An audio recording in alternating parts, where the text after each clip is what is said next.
ભુજથી ગુજરાતી અને હિન્દીમાં તથા ગાંધીનગરથી ગુજરાતી ભાષામાં પ્રસિદ્ધ થતા કચ્છના અખબારોનું પ્રતિષ્ઠિત જૂથ ચંચળ ગ્રુપ ઓફ ન્યૂઝપેપર્સ રજૂ કરે છે ચંચળ ન્યૂઝ, જેમાં આપનું સ્વાગત છે। હું છું સંજય ઉપાધ્યાય। સમાચારોમાં સૌપ્રથમ નજર કરીએ આજના મુખ્ય સમાચારો પર। ભુજ શહેરમાં ગટરના વહેતા પાણી ગંભીર રોગચાળો ફાટી નીકળે તેવી સંભાવના। કચ્છ યુનિવર્સિટીમાં આવતીકાલથી એડમિશનનો બીજો રાઉન્ડ શરૂ। અને મોટી રુદ્રાણી ખાતે પરંપરાગત પતરી વિધિ યોજાઈ। નમસ્કાર દર્શક મિત્રો, ચંચળ ન્યૂઝમાં આપનું સ્વાગત છે। ભુજ શહેરમાં છેલ્લા થોડા સમયથી ગટરની સમસ્યા વકરી જવા પામી છે, ત્યારે જિલ્લા કલેક્ટર રેમ્યા મોહન દ્વારા ગઈકાલે એક તાકીદની બેઠક બોલાવીને ભુજ સુધરાઈના પદાધિકારીઓ સાથે ચર્ચા હાથ ધરવામાં આવી હતી, જેમાં ભુજ શહેરની ગટરની સમસ્યા વકરી રહી છે તે અંગે સુધરાઈ શું પગલાં લઈ રહી છે તે અંગે તેમજ અમૃતામ યોજના હેઠળ આકાર લેનાર ગટર યોજનાની કામગીરી કેટલે પહોંચી વગેરે પરિસ્થિતિની સમીક્ષા કરવામાં આવી હતી। ખાસ કરીને શહેરમાં ઠેક ઠેકાણે ગટરના પાણી વહી નીકળતા ભયંકર રોગચાળો ફાટી નીકળે તેવી પરિસ્થિતિ નિર્માણ પામી છે। ખાસ કરીને ભુજના પોશ એરિયા કહેવાતા bankers colony, Sanskarnagar, Orient colony સહિતના વિસ્તારોમાં જાહેરમાં માર્ગ પરથી ગટરના પાણી વહી રહ્યા છે, ત્યારે સુધરાઈ દ્વારા જૂની લાઈનોમાં ખોટીપો સર્જાયો હોવાનું જણાવવામાં આવી રહ્યું છે। ભુજ સુધરાઈના ચીફ ઓફિસર ગોવિંદ ચાંડપ્પાએ જણાવ્યું હતું કે ભુજ શહેરની ગટરની સમસ્યા ઉકેલવા માટે સુધરાઈ તંત્ર દિવસ રાત કામ કરી રહ્યું છે અને ટૂંક સમયમાં જ આ કામગીરીને કારણે સમસ્યા ઉકેલાઈ જશે તેવું તેમણે ચંચળ ન્યૂઝ સાથે વાત કરતા જણાવ્યું હતું। ગઈકાલે માનનીય કલેક્ટર શ્રી એ ગુજરાત પાણી પુરવઠા અને ગટર વ્યવસ્થા બોર્ડના અધિક્ષક ઇજનેર, કાર્યપાલક ઇજનેર, નાયબ કાર્યપાલક ઇજનેર, નગરપાલિકાના પ્રમુખ શ્રી, ચેરમેન કારોબારી સમિતિ વગેરેને બોલાવી અને એક સંયુક્ત મિટિંગનું આયોજન કરેલું હતું, જેમાં હાલે ભુજ શહેરમાં 2003-4માં જ્યારે જીયુડીસીએ હુકમ પછી શહેરની જે આખી નવીનીકરણ સાથેની કામગીરી થયેલી ત્યારે જે લાઈનો નાખવામાં આવેલી છે એ લાઈનોમાં અત્યારે અમુક જગ્યાએ બ્રેક થાય છે, લાઈનો બેસી જાય છે, ચોમાસાની ઋતુ છે, સાથે સાથે આ આરસીસી NP2 ક્લાસના જે પાઇપ છે મેન લાઇનના એ પાઇપનું કોન્ક્રીટ વર્ક ડેમેજ થવાથી હોલો ટાઈપ કેસ જેવું બને છે અને એના ઉપર પ્રેશર આવવાથી ત્યાં ભૂવાઓ પણ પડે છે અને મેન લાઇન ચોકઅપ થઈ જાય છે। અને નગરપાલિકા અત્યારે વરસાદી વાતાવરણમાં સતત ચાલુ મેનહોલ ગટર લાઇનની અંદર બ્રેક થયેલા પાઇપો કાઢી નવેસરથી ખોદાણ કરી અને જે પાઇપ લેઇંગની કામગીરીથી નવીનીકરણ કરી રહ્યા છે, એમાં પણ વરસાદી વાતાવરણ, ચાલુ ગટરના પાણી આશરે 20થી 25 ફૂટ જેટલી ઊંડાઈ સુધી પાઇપો કાઢી અને નાખવા, આ બધી બાબત ખૂબ જ વિકટ બની છે। છતાં પણ નગરપાલિકા તંત્ર એમાં મહેનત જે કરે છે એને સપોર્ટ કરવા માટે માનનીય કલેક્ટરશ્રીએ પાણી પુરવઠા બોર્ડના અધિકારીઓને બોલાવ્યા અને એન્જિનિયરોને, ટેકનિકલ એક્સપર્ટ સાથે આમાં શું કરી શકાય એની એક મુદ્દાસર કાલે ચર્ચા વિચારણા કરવામાં આવી। હાલે અમૃત સિટી યોજનામાં આપણા ભુજ શહેરને આશરે 40 કરોડ રૂપિયા પાણી પુરવઠા અને સિવરેજ માટે, ભૂગર્ભ ગટર માટે ફાળવવામાં આવેલા છે અને જે પૂરેપૂરી ગ્રાન્ટ અને એની કન્સલ્ટન્સી અને કામગીરી કરતી એજન્સી તરીકે ગુજરાત પાણી પુરવઠા બોર્ડ અને ગટર વ્યવસ્થા બોર્ડને નિયુક્ત કરેલી છે, એટલે એના વહેલી તકે DPR બને અને તાત્કાલિક ધોરણે આ કામગીરી શરૂ થાય એની પણ એક ચર્ચા કરવામાં આવી। સાથે સાથે અત્યારે જે પરિસ્થિતિ નિર્માણ થઈ છે તેના માટે એક ખાસ કિસ્સામાં જે અમે લાઈનો રિપેર કરી રહ્યા છે એનો જે કાંઈ ખર્ચ એ સરકારશ્રી તરફથી અમને ખાસ કિસ્સામાં સ્પેશિયલ ગ્રાન્ટ તરીકે ડેમેજ્ડ ડ્યુ ટુ મોન્સૂન એને ધ્યાનમાં રાખી અને એક પ્રપોઝલ માનનીય કલેક્ટરશ્રી, સરકારશ્રી તરફ મોકલી અને ભુજ નગરપાલિકાને અત્યારે મરામત કામ માટેની એક વધારાની સગવડતા ઊભી થાય, સાથે સાથે એનો એક DPR બને કે જે ટૂંકા ગાળાનો DPR તૈયાર થાય અને ટૂંકા ગાળામાં કામગીરી પૂરું થાય એવો એક પ્રોજેક્ટ અમે 2-3 દિવસમાં સરકારશ્રીમાં મારફત કલેક્ટર સાહેબ દ્વારા મોકલવાના છીએ. આ રીતની ગઈકાલે ચર્ચા થઈ અને ભૂગર્ભ ગટર માટેની જે પરિસ્થિતિ છે તેમાં સહયોગનગર, સંસ્કારનગર, કૈલાસનગર, મંગલમ 4 રસ્તા, ઉમેદનગર આ દરેક વિસ્તારોને સ્થાનિકે જે કંઈ સમસ્યાઓ પાણી ભરાવા બહાર આવી જવા એ ગંદકીને દૂર કરવા માટે પણ અત્યારે કામગીરી કરી રહ્યા છે. મોટાભાગની 500 રનિંગ મીટર જેટલી પાઇપલાઇનો આપણે બદલી નાખી છે 15 દિવસમાં. હજી પણ જેમ જ્યાં જરૂરિયાત જશે એ રીતે આપણે નગરપાલિકા ખડે પગે કામગીરી કરી રહ્યા છે. બીજી તરફ ભુજના વોર્ડ નંબર 1ના કાઉન્સિલર કાસમ સમાએ જણાવ્યું હતું કે તેમના વિસ્તારમાં છેલ્લા કેટલાય સમયથી પાણીની સમસ્યા હતી, ત્યારે આજે તેમાં ગટરની સમસ્યા ઉમેરાઈ છે. અને એટલું જ નહીં પણ હવે તો પીવાના પાણીની લાઇનમાં પણ ગટરના પાણી આવી રહ્યા છે. ત્યારે આ અંગે જો 8 દિવસમાં તેમના વિસ્તારના પ્રશ્નો નહીં ઉકેલાય તો ના છૂટકે તેમને ધરણા પર બેસવાની ફરજ પડશે. અમે રજૂઆત માટે તો છેલ્લા 10 દિવસથી ગટરવાળા પાણી આવે છે અમારા વિસ્તારોમાં. ચીફ ઓફિસર શ્રી પાસે રજૂઆતો કરી, પ્રમુખ શ્રી પાસે કરી અને વોટર સપ્લાયના એન્જિનિયરો પાસે પણ વારંવાર રજૂઆતો કરી છે. આ લોકો પાસે એક જ છે કે અમારી કને માણસો નથી. એક વાત કરે છે અમારી કને માણસો નથી, બીજી વાત કરે છે અમારી કને માલ નથી. તો અમને હવે ફરિયાદ કરવા ક્યાં જવું? એટલે ન છૂટકે અમે આજે ડીએમઓને આવેદનપત્ર આપીએ છીએ અને 10 દિવસ રહી અને નગરપાલિકા સામે અમે ધરણાનો કાર્યક્રમ આપવાના છીએ. કારણ કે એક તો આજે 10 દિવસથી પીવાનું પાણી 40 લાખ લીટર ટાંકા ઉપર 3 મોટરો ભરી ગઈ છે.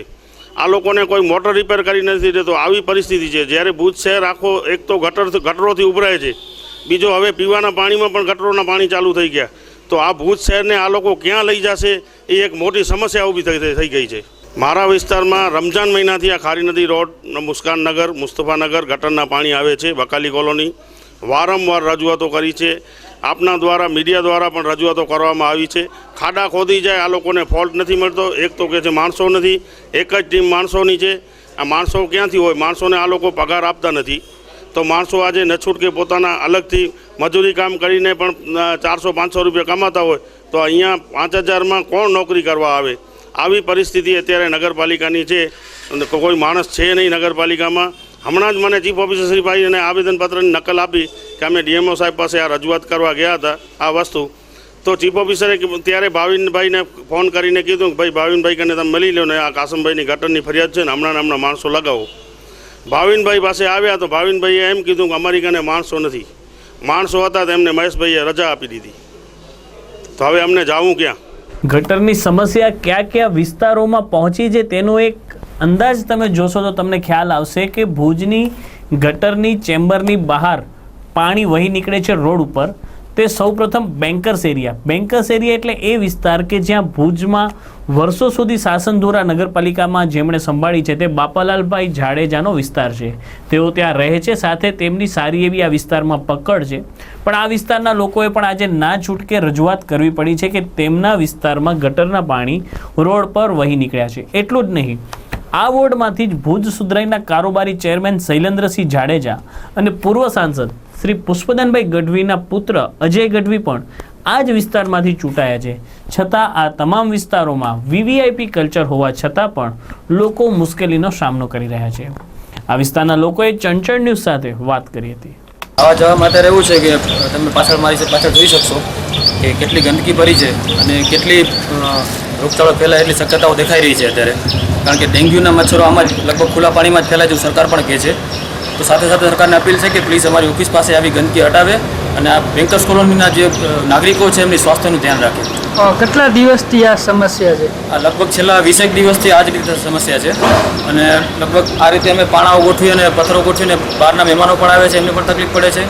અમારા ટ્રસ્ટીઓને, અમને સ્ટાફને પણ આવવા જવાની તકલીફ પડે. લગભગ અમારો 120 જેટલો સ્ટાફ છે અને સ્ટાફને રોજિંદી અહીંયાથી આવવા જવા કરવી પડે છે. અને છેલ્લે લેડીઝ સ્ટાફ તો છેલ્લે પાણી ભરાઈ ગયું ત્યારે પાછળની દિવાલમાંથી ખુરશી રાખીને ટપીને લેડીઝને મોકલાવી પડી હતી અમારે. ક્યાં રજૂઆત? લગભગ નગરપાલિકામાં પદાધિકારીઓને બધાને જાણ કરેલી છે, મુખ્ય અધિકારીને જાણ કરેલી છે અને જે તે લોકલ નેતાઓને પણ જાણ કરેલી છે.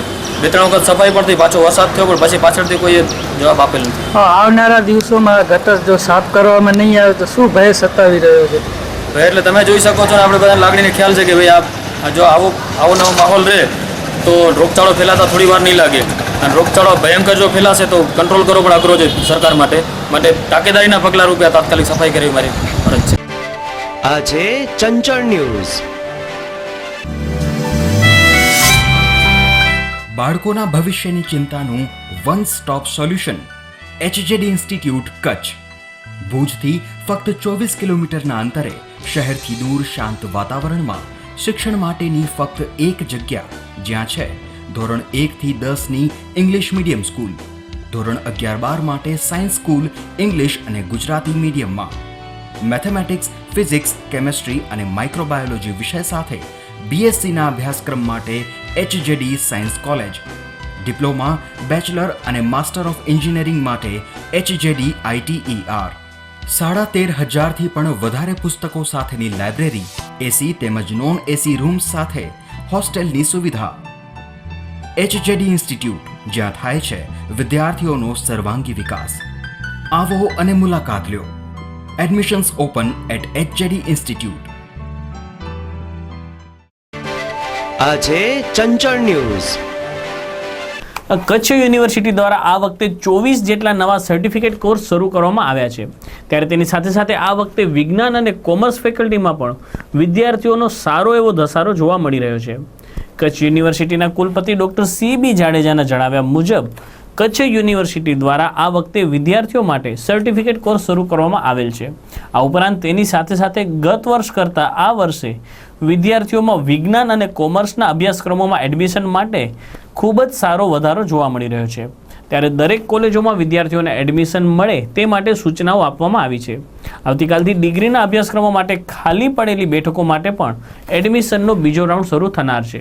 ત્યારે મોટા ભાગના વિદ્યાર્થીઓને આવરી લેવાશે તેવું કચ્છ યુનિવર્સિટીના કુલપતિ ડૉક્ટર CB જાડેજાએ ચંચળ ન્યૂઝ સાથે વાત કરતા જણાવ્યું હતું. કચ્છ યુનિવર્સિટીના આપણા રેગ્યુલર અભ્યાસક્રમો ડિપાર્ટમેન્ટમાં અને એફિલિએટેડ કોલેજીસની અંદર 3 રાઉન્ડ આપણે પૂરા કરી ચૂક્યા છીએ અને ચોથો રાઉન્ડ આવતીકાલે 2 તારીખે 3 દિવસ માટે શરૂ થશે. ઓવરઓલ જોતાં મને એવું લાગે છે કે લગભગ હવે સાયન્સ તરફનો ટ્રેન્ડ છોકરાઓમાં થોડોક વધી રહ્યો છે અને સાથે કોમર્સ ફેકલ્ટીમાં પણ છોકરાઓનો ધસારો થોડો વિદ્યાર્થીઓનો વધી રહ્યો છે. આર્ટ્સ, કોમર્સ અને સાયન્સ જે બેઝિક સ્ટ્રીમો આપણી પહેલાંથી હતી એ પાછી મજબૂત થતી જાય છે અને એ બાજુનો ટ્રેન્ડ વિદ્યાર્થીઓનો થતો હોય એવું દેખાય છે. ગયા વર્ષની કમ્પેરિઝનમાં આ વખતે સાયન્સમાં વિદ્યાર્થીઓ ઘણા બધાએ વધારે પ્રવેશ લીધો છે અને સાથે 2 કોલેજો પણ સાયન્સ વિજ્ઞાનની 2 કોલેજો પણ આપણે મંજૂર કરી છે અને એ બંનેને કારણે અને વધારાની સીટો ભરવાને કારણે લગભગ સારી એવી સંખ્યા આપણા BSc ફર્સ્ટ સેમેસ્ટરની અંદર એનરોલ થઈ શકી છે. કોમર્સની વાત કરીએ તો કોમર્સમાં પણ ઘણી બધી સંખ્યામાં ધરખમ વધારો જોવા મળે છે. અમારા યુનિવર્સિટી કેમ્પસના PG ડિપાર્ટમેન્ટોમાં પણ અંગ્રેજી, ગુજરાતી, અર્થ એન્ડ એન્વાયરમેન્ટ એ બધા વિષયોમાં પણ પ્રમાણમાં જે સંખ્યાઓ અગાઉના વર્ષો હતી એના કરતાં ઘણો બધો વધારાનો રસ વિદ્યાર્થીઓનો દેખાઈ રહ્યો છે. PGમાં રેગ્યુલર અભ્યાસક્રમો કરવાનો ટ્રેન્ડ વિદ્યાર્થીઓમાં આવે છે. એ એક સારી વસ્તુ છે, કારણ કે એક્સટર્નલ તરીકે અભ્યાસ કરીને પછી B.Ed રેગ્યુલર કરીને ટીચિંગ કે બીજા કોઈ ફિલ્ડમાં જવું એના કરતાં વિદ્યાર્થી એ પોતે રેગ્યુલર કોર્સમાં જોડાશે ને એ ટીચર્સો સાથે, ઇન્ટરનલ સ્ટુડન્ટ સાથે કોમ્યુનિકેશન કરીને જે જ્ઞાન મેળવશે એ એને ફ્યુચર ફિલ્ડને માટે બહુ ઉપયોગી રહેશે.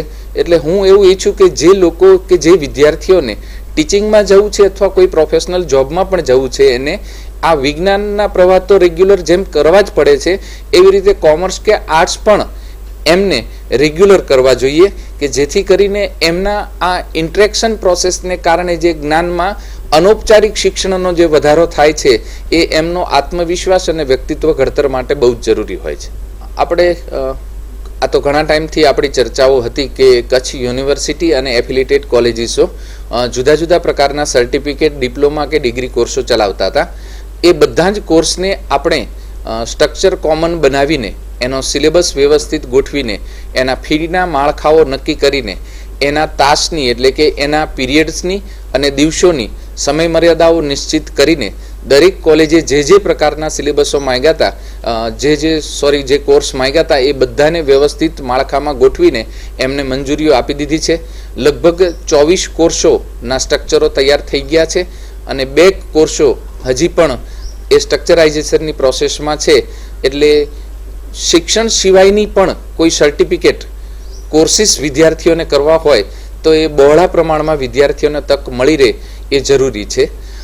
અત્યારના સમય પ્રમાણે કોઈ પણ એક પ્રકારની ડિગ્રી લઈને તમે પરફોર્મ કરવા માટે જ્યારે એ સોસાયટીમાં જાય છે ત્યારે કેટલીક વખત એના ઇન્ટરેસ્ટના એરિયા ચૂકાઈ જતા હોય છે અથવા એને બેઝિક સ્કિલની જે જરૂરિયાત હોય એનાથી વંચિત રહી જતા હોય છે.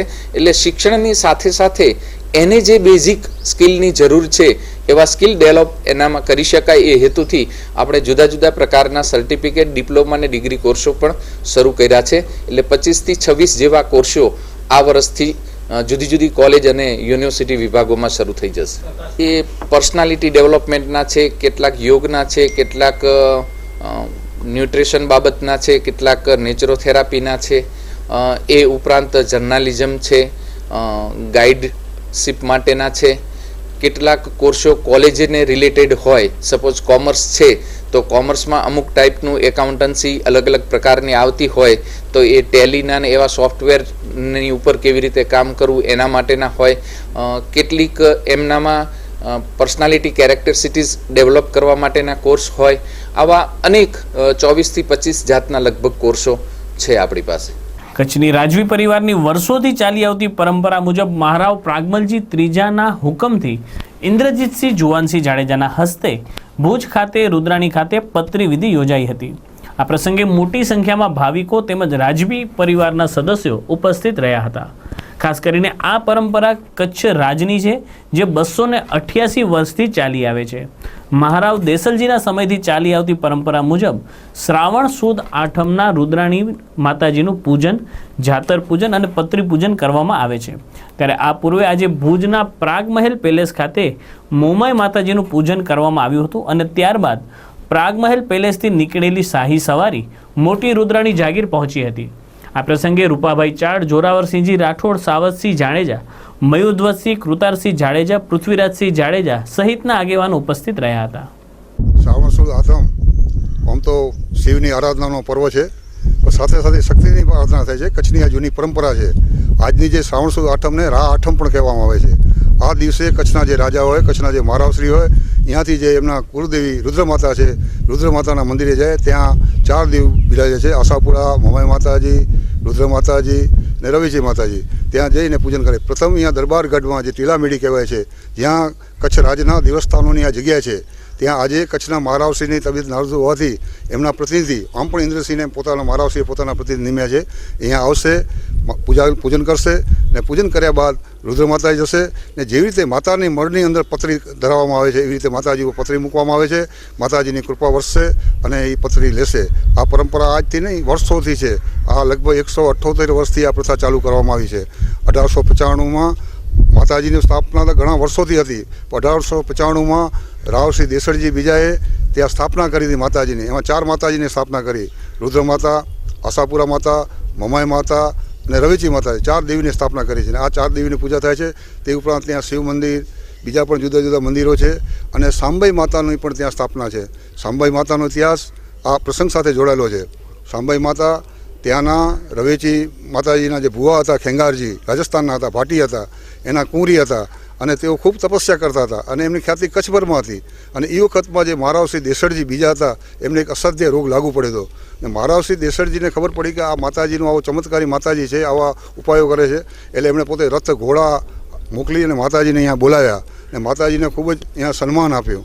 માતાજી આવ્યા ને જેમ એક ભાઈના બેન દુખણા લે એમ દુખણા લીધા ને બાબા સાહેબની અડધી પીડા તો જતી રહી. ત્યાર પછી મહારાવશ્રીને એમણે કાળીંગો મગાવી, કાળીંગો બાંધ્યો ને મહારાવશ્રીની તબિયત ખૂબ સારી થઈ ગઈ. પછી મહારાવશ્રીએ એમ કીધું કે આપ અહીંયા રહો, બિરાજો. પણ એમણે કીધું અમે જંગલના જોગી જંગલમાં જઈએ. તો રુદ્ર માતાનું સ્થાન ઘણા હજારો વર્ષથી હતું. એ જગ્યાએ આ માતાજીને ત્યાં લઈ જાય છે. માતાજીને ત્યાં આશ્રમ બનાવી આપે છે. માતાજી આશ્રમનો ખૂબ જ વિકાસ કરે છે. ખૂબ જ ત્યાં ભાવિક ભક્તો આવે છે. પછી માતાજી કહે હવે હું ત્યાં રહી શકું નહીં, એટલે માતાજીએ પોતે ત્યાં જીવન સમાધિ લીધી. અને મહારાવશ્રીએ એમને જે આજુબાજુના વિસ્તારની અંદર કોઈ પણ માલદોડ વેચાય એના ઉપર ટેક્સ આપ્યો. તે ઉપરાંત ત્યાં જમીનો પણ આપી, ત્યાં એક ગામ પણ આપ્યું. આ રીતે એક આદરણીય ધાર્મિક સ્થાન છે માતાજીનું. ત્યાં સાંબાઈમાં પણ ત્યાં બિરાજે છે. કચ્છની 4 દેવી પણ ત્યાં બિરાજે છે. ત્યાં આ જે પૂજનની પરંપરા જે વર્ષોથી ચાલે છે એનો એક ઇતિહાસ છે. આજરોજ સૌ પ્રથમ તો કચ્છના મહારાવ શ્રી પ્રાગમલી ત્રીજા અને મહારાણી સાહેબા પ્રીતિદેવી ઓફ કચ્છના હું ચરણોમાં કોટી કોટી વંદન કરું છું અને મા રવિજીના અને મા આશાપુરા મુંબઈમાંના ચરણોમાં વંદન કરી હું કચ્છના મહારાવશ્રી અને મહારાણી સાહેબનો આભાર વ્યક્ત કરતા આજે માસ શ્રાવણી આઠમના દિવસે જે મને રુદ્ર માતાનો પત્રી લેવાનો જે મોકો આપ્યો છે તે બદલ હું ધન્યતા અનુભવું છું અને માતાજી કને મારી એક જ પ્રાર્થના છે કે કચ્છની પ્રજા ધન પશુ સર્વે સુખાકારી રહે, કોઈપણ જાતની આફત ના આવે અને સારો વરસાદ થાય. ભુજની સેન્ટ ઝેવિયર સ્કૂલમાં બાળકને માર મારવાના બનાવના વિરોધમાં વાલીઓએ આજે ઉગ્ર રજૂઆતો કરી હતી. ખાસ કરીને ભુજની સેન્ટ ઝેવિયર્સ હાઈસ્કૂલમાં ભણતા વિદ્યાર્થી ત્રિશમ પરેશ મહેશ્વરી નામના વિદ્યાર્થીને શિક્ષિકાએ માર માર્યો હતો. શનિવારે હિન્દી વિષયની પરીક્ષા દરમિયાન સુપરવાઇઝર શિક્ષિકા દ્વારા વિદ્યાર્થીને માર મારવામાં આવ્યો હતો, જેમાં વિષયની સપ્લિમેન્ટરી બાંધવામાં મોડું થયું જેવો નજીવો બનાવ હતો. આ ઘટના બાદ આજે વાલીઓએ એકત્રિત થઈને સેન્ટ ઝેવિયર્સ હાઈસ્કૂલ ખાતે ઉગ્ર રજૂઆત કરી હતી. ખાસ કરીને સેન્ટ ઝેવિયર્સ હાઈસ્કૂલના ફાધરને ઉગ્ર રજૂઆત કરીને શિક્ષિકા સામે કડક પગલાં લેવામાં આવે અને કાર્યવાહી કરવામાં આવે તેવી માંગણી પણ તેમણે કરી હતી. ભુજની સેન્ટ ઝેવિયર્સ હાઈસ્કૂલ એમાં અમારા સમાજના વિદ્યાર્થીઓ અભ્યાસ કરી રહ્યા છે. તારીખ 29ના શનિવારે સવારે અમારે એક વિદ્યાર્થી પરેશભાઈના સુપુત્ર રિષભ પરેશભાઈ માહેશ્વરી ધોરણ 10થમાં અભ્યાસ કરે છે. એમના પરીક્ષા દરમિયાન ચાલુ પરીક્ષા દરમિયાન સપ્લિમેન્ટરી બાંધવાના સમયે જે પરીક્ષામાં ટીચર અવેલેબલ હતા એ ટીચરે એમને 5 થી 10 લાફા મિનિમમ માર્યા, કોઈ પણ કારણ વગર એક સપ્લિમેન્ટરી બાંધવાના કારણે. એના વિરોધમાં અમે કચ્છી માહેશ્વરી સમાજ ભુજના બધા ભાઈ બહેનો અહીંયા ફાધર પ્રિન્સિપાલ સમક્ષ રજૂઆત કરવામાં આવ્યા છીએ કે ભાઈ આ રીતનું છોકરાઓ પર હાથ ઉપાડવાનું ગેરકાયદેસર છે. પોલીસ પણ ગુનેગારો પર હાથ નથી ઉપાડતી. જ્યારે માનવ અધિકારના ભંગ થાય એવા ઘટના એવા પગલાં આપની સ્કૂલમાં ભરાય તો આપ એની સામે એક્શન લો. અમારી માંગણી હતી કે એ ટીચર સામે સ્કૂલ એક્શન લે અને ભવિષ્યમાં કોઈ પણ વિદ્યાર્થી ઉપર કોઈ પણ ટીચર હાથ ન ઉપાડે.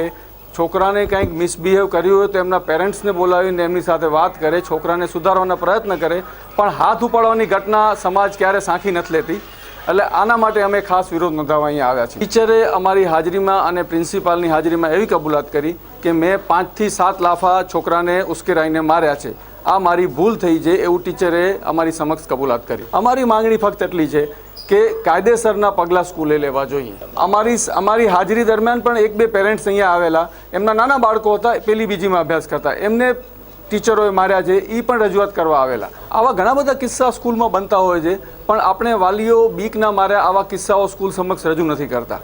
જ્યારે કોઈ અન્યાય મારવાની ઘટના આવે ત્યારે પણ વાલીઓ બીને નથી રજૂ કરતા. પણ અમે નક્કી કર્યું કે કાલે ઉઠીને કોઈ ટીચર અમારા એક વિદ્યાર્થીને મારો એવું નથી, કાલે કોઈ પણ સમાજના કોઈ પણ વિદ્યાર્થી ઉપર હાથ ન ઉપાડે એના માટે કરીને અમારી આ રજૂઆત હતી. અને થાય એવું કે 15-20 લાફા મારો, છોકરાને ક્યાંક શારીરિક નુકસાન થઈ જાય, કોઈ છોકરો ડિપ્રેશનમાં આવી જાય અને ખોટું પગલું ભરી લે ત્યારે કોણ જવાબદાર થશે? સમાજને જાગૃત કરવાના પ્રયત્ન માટે જ અમે અહીંયા આવ્યા છીએ. મારા સન સાથે લાસ્ટ વીકની વાત છે, ત્યારે મારો છોકરો થોડો ચંચળ છે, એટલે કે વાતો કરવાની એને ઘણી બધી ટેવ છે એમ. તો એ ક્લાસમાં જ્યારે વાતો કરી રહ્યો હતો એના મિત્ર જોડે, તો એના ટીચરે એને 1-2 વાત કરી કે ભાઈ તું અવાજ ન કર. એ કર્યા પછી સીધું એના ટીચરે એને મારવાનું ચાલુ કરી દીધું. એવું જ નહીં, એક ટીચરે કર્યું, પછી બીજા ટીચરે કર્યું અને ત્રીજા ટીચરે બી કર્યું વિધિન 1 વીક પીરિયડમાં. પછી અમે લોકોએ લાસ્ટ વીક એમના સિસ્ટર જે છે પ્રિન્સિપલ, પછી વાઇસ પ્રિન્સિપલ જે આવે છે એમને આને રિગાર્ડિંગ ફરિયાદ પણ કરી હતી. મારા છોકરાએ junior KG senior KG saint ઝેવિયર્સમાંથી જ કરેલું છે. એ વખતમાં એ સ્કૂલ હસીને આવતો હતો, પણ આ જ્યારથી બનાવ બન્યું છે ત્યારથી મારો છોકરો સ્કૂલે આવવાની ના પાડી રહ્યો છે. એટલો ગભરાઈ ગયેલો છે કે એમ જ કહે સવારે ઉઠીને કે હું જઈશ તો મને માર પડશે. એટલે એના માટે અમે લોકો એમના ટીચરને પણ વાત કરી. એના સિવાય એના ક્લાસરૂમમાં ઘણા ટીચરો ઘણા ગંદા વર્ડથી છોકરાઓને બોલાવતા હોય છે, એ પણ એક હકીકત છે. ને તમે રજાના ટાઈમમાં જો ક્યારેક કોઈ બી વાલીને પૂછશો તો એકવાર તો અહીંયા ફરિયાદ લઈને આવેલો જ હશે કે માર્યું છે, ગંદા વર્ડ યુઝ કર્યા છે. એવી ફરિયાદ આ લોકો પાસે અઠવાડિયાને 10 થી 12 આવતી જ હોય છે, છતાં બી આ લોકો નજરઅંદાજ વારંવાર કરી રહ્યા છે. મને જ્યાં સુધી સેન્ટ ઝેવિયર્સનો એક્સપિરિયન્સ છે તો એ સારામાં સારી સ્કૂલ પહેલે લેખાતી હતી. જ્યારે અમે લોકો ભણતા ત્યારે એમ કહેવાતું કે સેન્ટ ઝેવિયર્સ એટલે બહુ મોટી સ્કૂલ કહેવાય ને સારી સ્કૂલ કહેવાય. એ વખતના ટીચરનું કલ્ચર અલગ હતું. અત્યારે જે લોકલ લેવલના ટીચર લઈ રહ્યા છે આ લોકો, જે સ્ટાન્ડર્ડ દિવસા દિવસ ખરાબ કરી રહ્યા છે, એના કારણે મને એમ લાગે છે આ બધું બની રહ્યું છે. દરમિયાન જિલ્લા શિક્ષણ અધિકારીએ પણ આ સમગ્ર ઘટના ધ્યાને આવી હોવાનું જણાવીને તપાસ કરીને યોગ્ય કાર્યવાહી હાથ ધરવામાં આવશે તેમ જણાવ્યું હતું.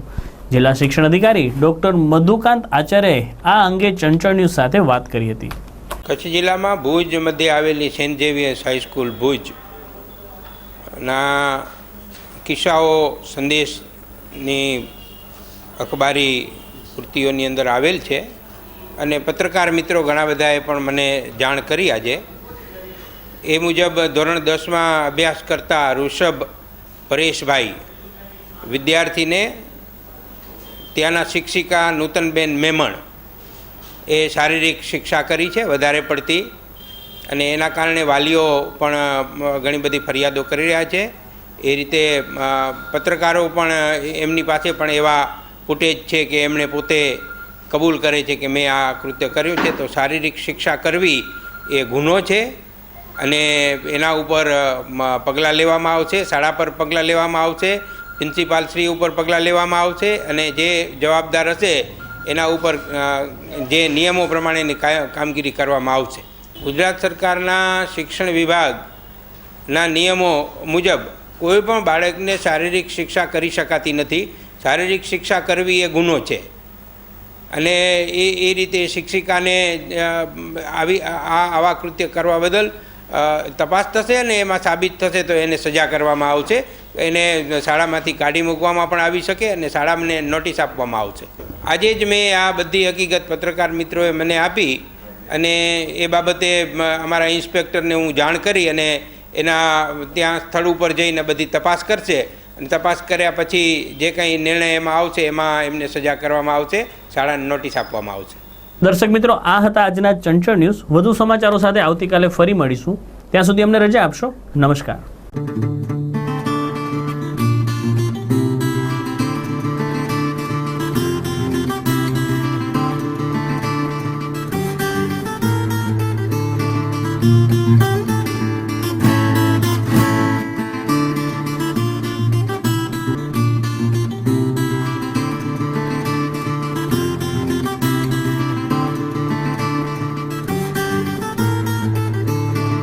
Thank you.